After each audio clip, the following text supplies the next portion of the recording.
This week is all about Uganda, a very special circuit where we start in Mabamba Swamp looking for the shoe-billed stork and then head straight for Kibale Forest where we do some chimpanzee trekking and spend quality time with this extraordinary ape.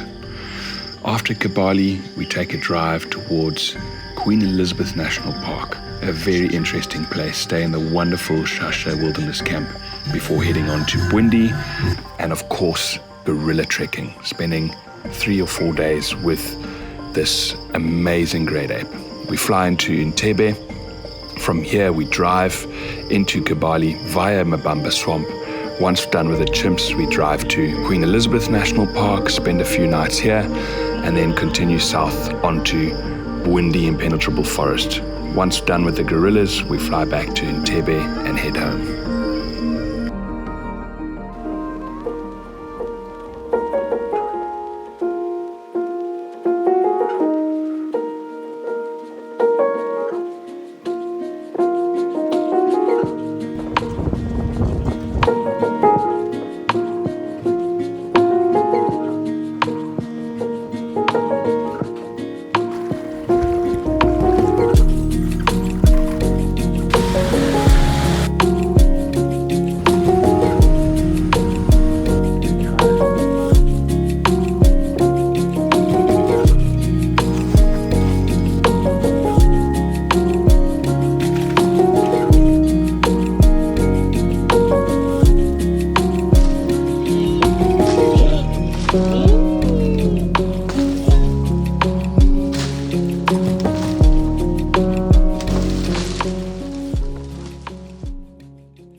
Flying into Uganda is unique itself.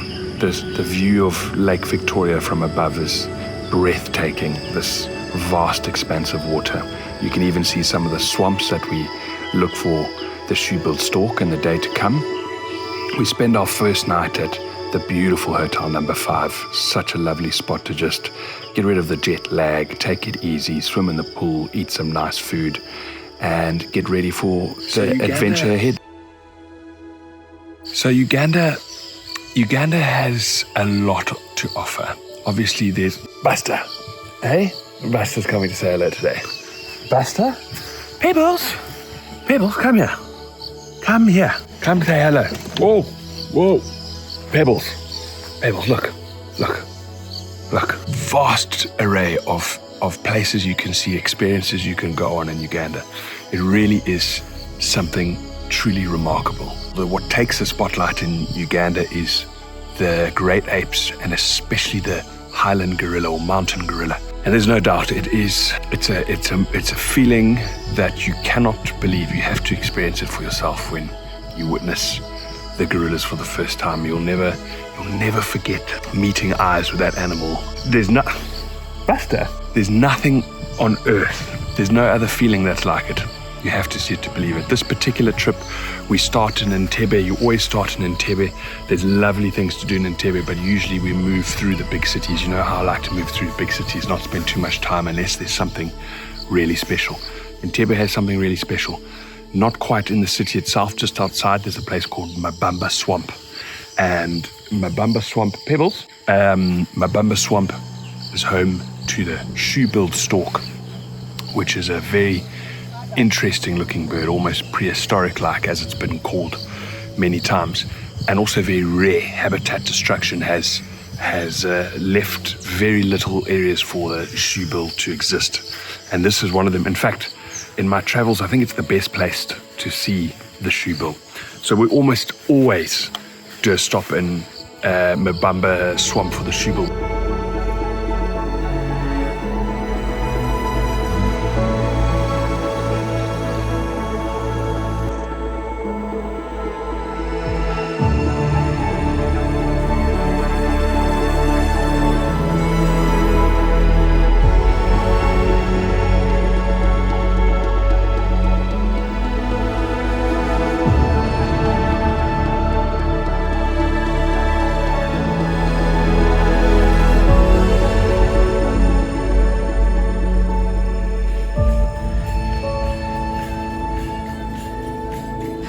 From there we go by road, love it.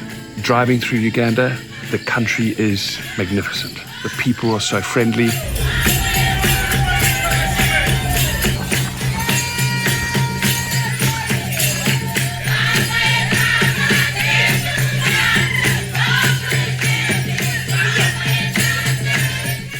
You go through some interesting landscapes, to say the least. I'd say they're more magnificent landscapes. Crater lakes, forested areas. Eventually we get to Kibale Forest. Kibale is our first major stop, where the chimpanzees are the star of the show. It's important to know that Uganda is not just about the great apes. Very interesting species can be found, from insects and birds to the monkeys, the apes themselves. There's so many different monkeys in these forests, especially Kibale and Bwindi. Black and white colobus monkeys, red colobus monkeys, putty-nosed monkeys, blue monkeys, yellow monkeys. There's no yellow monkeys, but you get the point. Monkeys galore, 13 different species in Kibale Forest.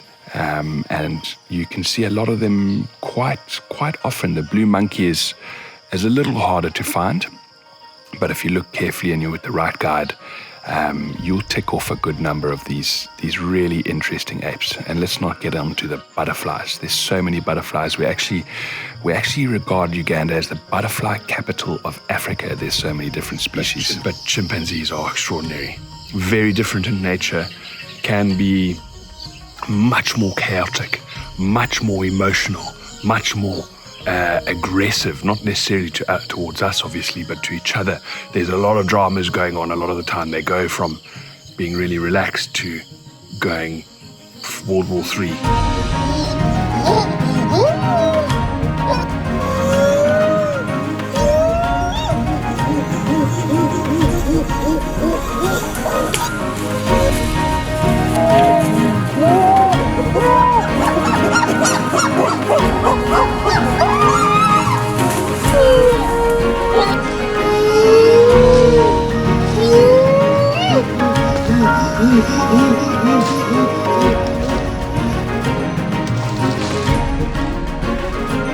Within the space of 5 minutes, and then back to relaxed again. So it's a very entertaining, very heart-racing, heart-pumping experience if you're lucky enough.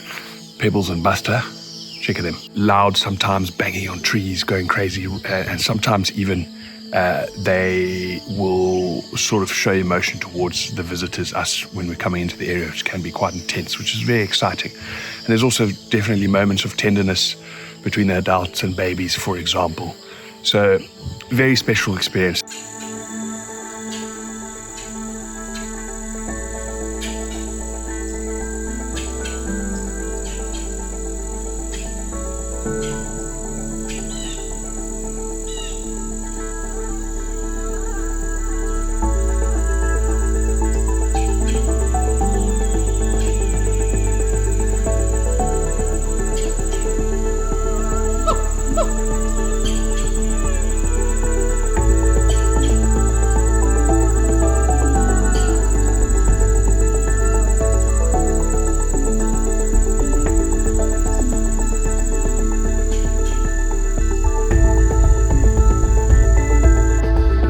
Typical day in Kibale Forest looking for chimpanzees. Lucas is there, and once again the chimps are way up in a fig tree up there. This means lots of waiting is involved now. We waited yesterday for a few hours. Today we're ready in about an hour, but that's what happens. I mean, you can find the chimps and they're on the ground straight away, or you can find them in trees. You've got to be patient. What's amazing is this forest. So forever entertained, butterflies, birds, insects. Time goes quickly. No matter how long you wait, it's magic. Staying in Primate Lodge in Kibale Forest is lovely. Sometimes the chimps come into the lodge itself. It's so important in Uganda. Where you're staying is pivotal. You know, there's so many lodges in these regions, and some of them, many of them, are actually in a quite an inconvenient location.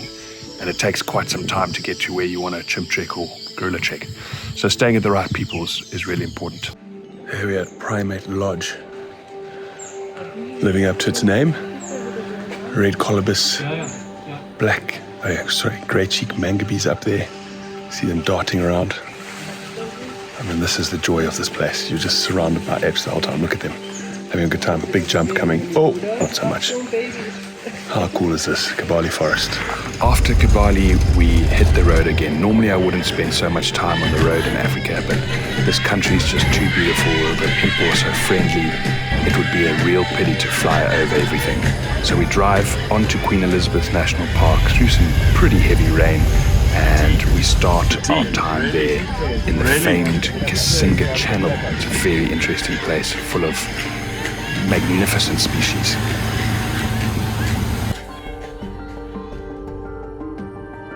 After Kibale, we head to a lesser-known national park, what I've come to personally love a lot because there's always something unique and interesting to find. Queen Elizabeth National Park is not known to many people. An incredible history in the world of national parks and conservation in Africa, and it's still home to a plethora of different species, including some interesting ones that you might not have heard of, such as giant forest hogs, which are extraordinary.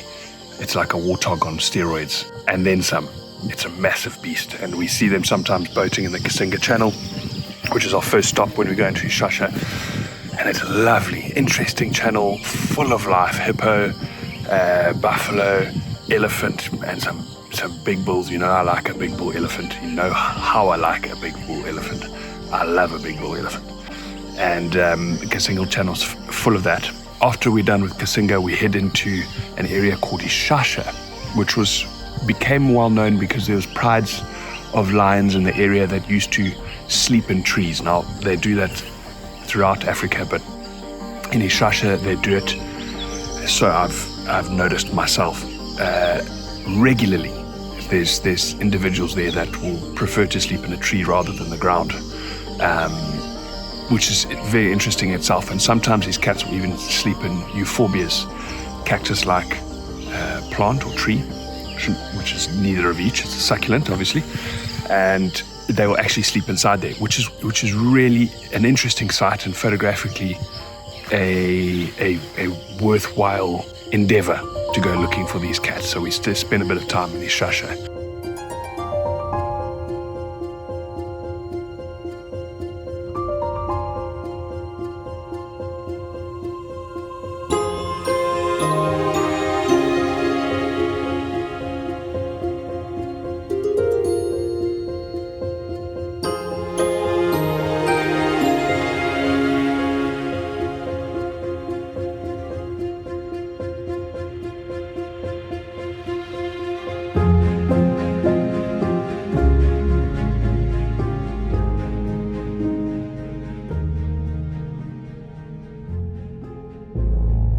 One of my most memorable sightings in Ishasha wasn't actually cats. It was these two great bull elephant that were fighting. I mean, fighting in the most fierce and awesome way.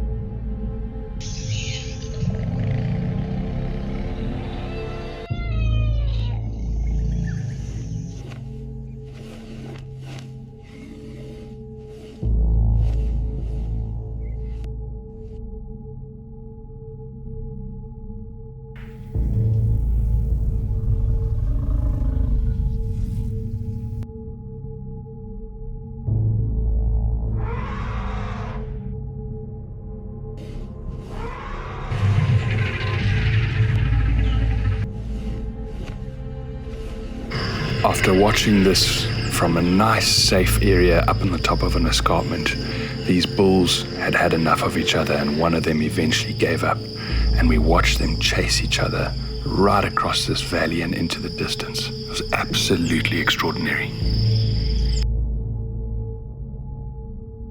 So have a look at this scene. I haven't experienced something like this in many years, and it's very special. I'll try and explain that. It's very, very cool.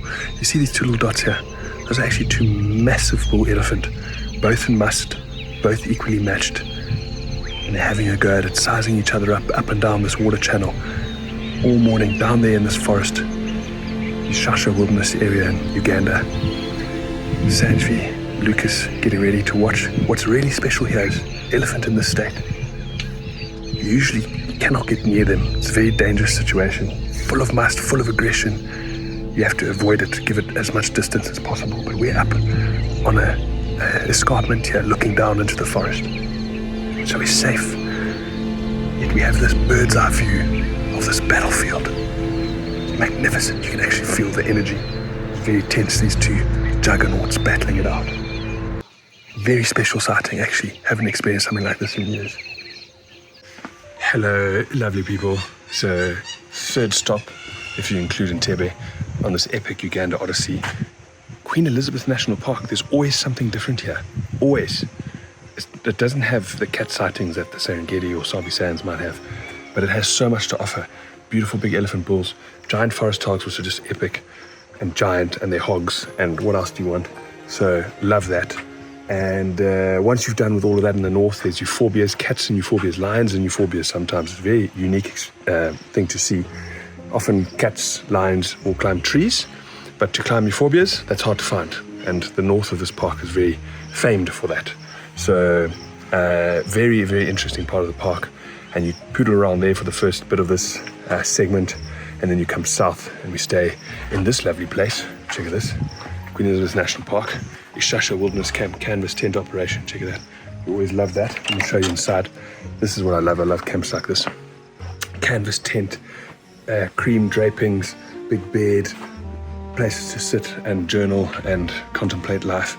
Big open shower with stone floors and air coming in and noises coming in, and we hear buffalo and hippos eating outside your tent at night. I mean, what else do you want? You don't want that.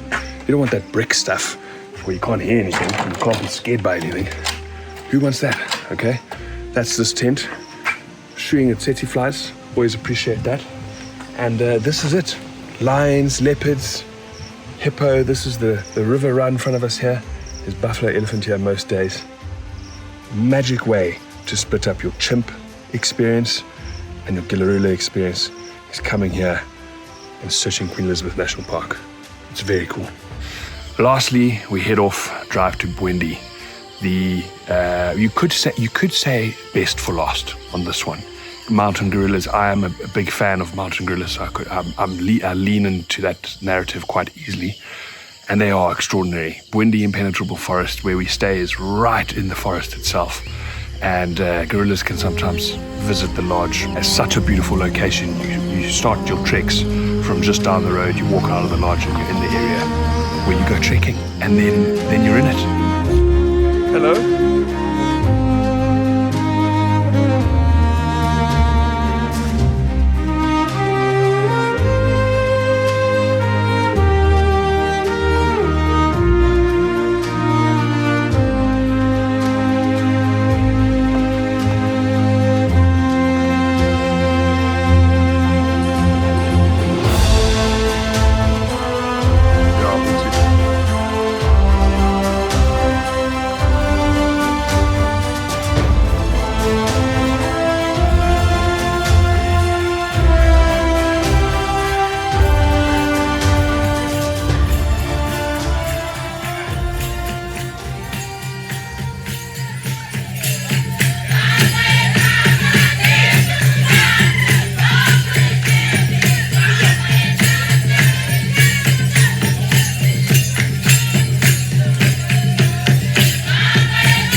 After a quick talk and a little bit more information, you head up into the mountains. You usually will walk through tea plantations, which are really beautiful, and just get your legs warm before you enter the forest itself. This is one of my favorite parts of this Uganda experience. You can see our team is vanishing into this, whatever these are, but towards that forest.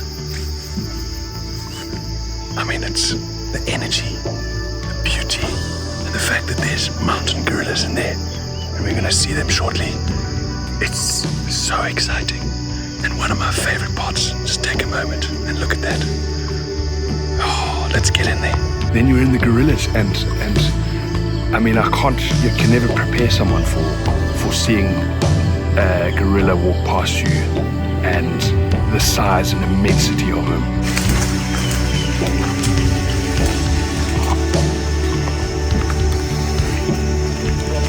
That's what this experience is all about. That was the silverback. He's moving past us. There's the rest of the crew. You usually don't want to get closer than 7 meters to a gorilla. However, in the forest, sometimes you don't have a choice. The gorilla goes where he wants to go, and they can move around in the forest much easier, so they can get even much closer than this sometimes.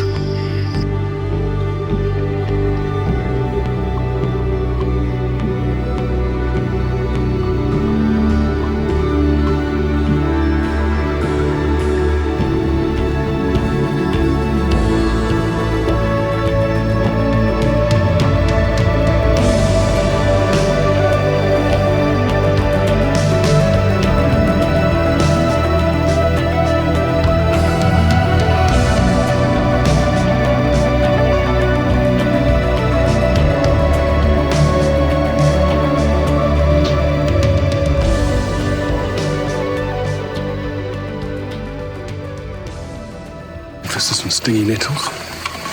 You can see it all here. This stuff's really not nice when it touches your skin.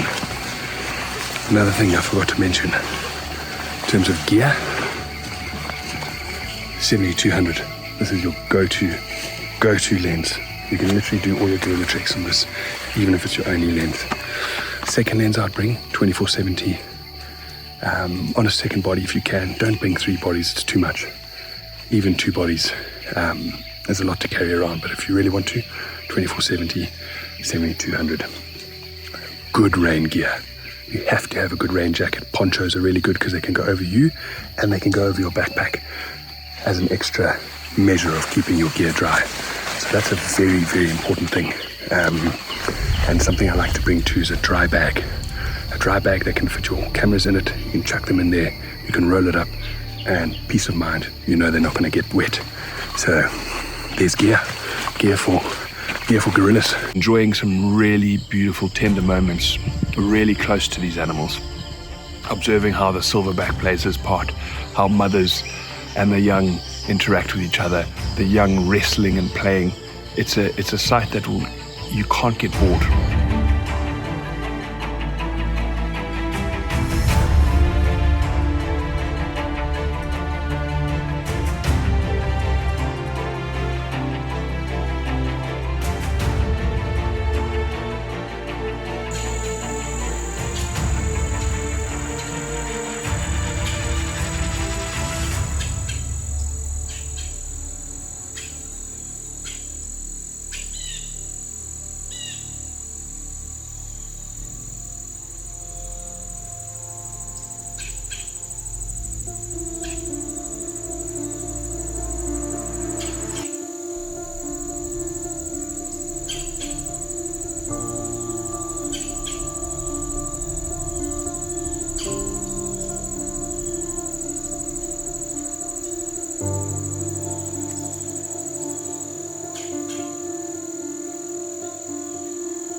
So I want to take you through a little bit of gear for gorilla trekking, something that we love doing in these videos. Okay, it's very simple, but I'm in a place here where it's important to mention why long pants is very important. Long shirt, okay, you can roll those sleeves down later. Gloves sometimes, I've never used them, but they can be useful. Long pants, lots of pockets, spare batteries, cell phone, all that stuff, and a mask. So lots of pockets is good. Good hiking shoes. I use trail shoes, trail running shoes. It's light, it dries quickly. I don't think big, heavy leather, waterproof boots are the right thing for this, but it's up to you, okay? Hat, because you can be caught in the sun if you're lucky enough. okay? Nice backpack. This I keep my camera in, communication, satellite, all that stuff. And then a porter carries lunch and water and all those things, okay? Binoculars, don't worry about sunglasses, they get in the way. This field is predominantly stinging nettles. When I used to act tough, I used to come and do this in shorts. Not a good idea. Okay, I learned that the hard way. If the gorillas decide to come into this field, your legs will burn. They burn anyway. If your trousers are light material, it can burn. So yeah, that's the gear for gorillas. We buy aircraft, light aircraft, and we head home. And that's one of the it's one of the best combinations of experience you can find in Africa. Chimpanzees, lions in trees, leopards, giant forest hogs. That's my spirit animal, by the way. And gorillas, of course. I mean, you go home with just an unbelievable amount of memories and photos if you're taking photos. Get out there and see it for yourself.